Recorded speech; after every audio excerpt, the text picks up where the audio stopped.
From hearing the two interviews that I finalised, it's clear that each question got answered with a substantial amount of detail. This is clear from simply observing how long they went on for, almost 14 minutes for our MP interview and around 8 minutes for the councillors. However, there is also some repetition in both interviews, which shows that each person had totally exhausted their knowledge. This is a good way of knowing that the question has been fully answered. Nevertheless, each interview has to be significantly edited, as they were far too long in the raw form to be uploaded onto the broadcast. However, the full interview and transcript are provided underneath on the blog. On the other hand, the Vox Pops reached far more straight to the point, as they were only meant to be used to receive an idea of the target audience's opinions, hence the questions being less long-winded and the answers less detailed. Each of the sound bites, or the clips, had major relevance to each story, so made them more convincing and interesting. They get people's, often professional, opinions. For the hard story, our soundbite was a clip from the Michael Meacher MP interview, which discussed youth unemployment, so the primary effect of reducing benefits. Meanwhile, our soft story soundbite contained part of Shuaib Akhtar's interview, where the councillor admitted that the new cinema is definitely going ahead, and the positive factors that this will bring to the borough. Lastly, the off-the-wall soundbite was a number of Vox Pops regarding opinions over the local bake versus supermarket cake trial, which one they had prepared and the reasons why they chose it.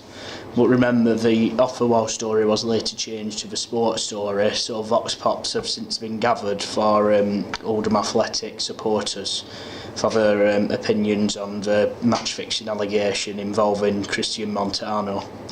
When making a news bulletin, it is crucial that it isn't biased towards one particular slant, as it will affect the manner that the news is presented. News bulletins simply give out information as opposed to issuing support to something through censorship or bribery, for instance. Therefore, we attempted to get a balance for each story. For the hard news item, we interviewed our local MP. This gave us a balance to the story, as the benefits proposal was said by the Conservative Prime Minister David Cameron, whereas our MP is a Labour Party stalwart, Michael Meacher, which gave us a political balance of views. Secondly, our soft news item was played simultaneously to the councillors' views. When asked about criticisms, Mr Akhtar gave us the council's perspective, which balanced out the negative issues with defensive replies. Also, the off-the-wall story gave evident balance to the story, as young people's differing opinions were brought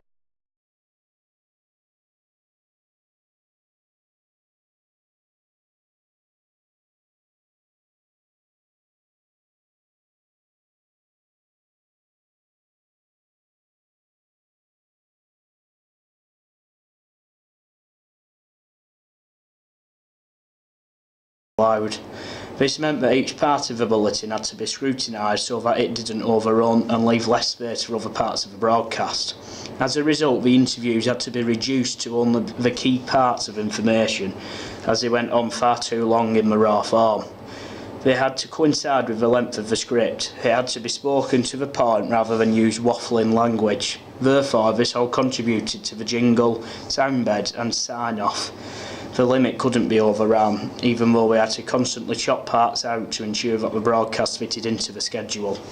An example of the different elements discussed is the Jeremy Paxman interview with Ed Miliband. As the interview highlights, Paxman, like on every programme, had an overall limit to the interview, hence him being very precise with his questions, and therefore stopped the leader of the opposition when necessary. Also, there is a clear balance of the interview. Paxman mainly details the problems that have been made associated with Miliband's leadership before he defends his own name and policies. This therefore gives an adequate balance to the whole interview.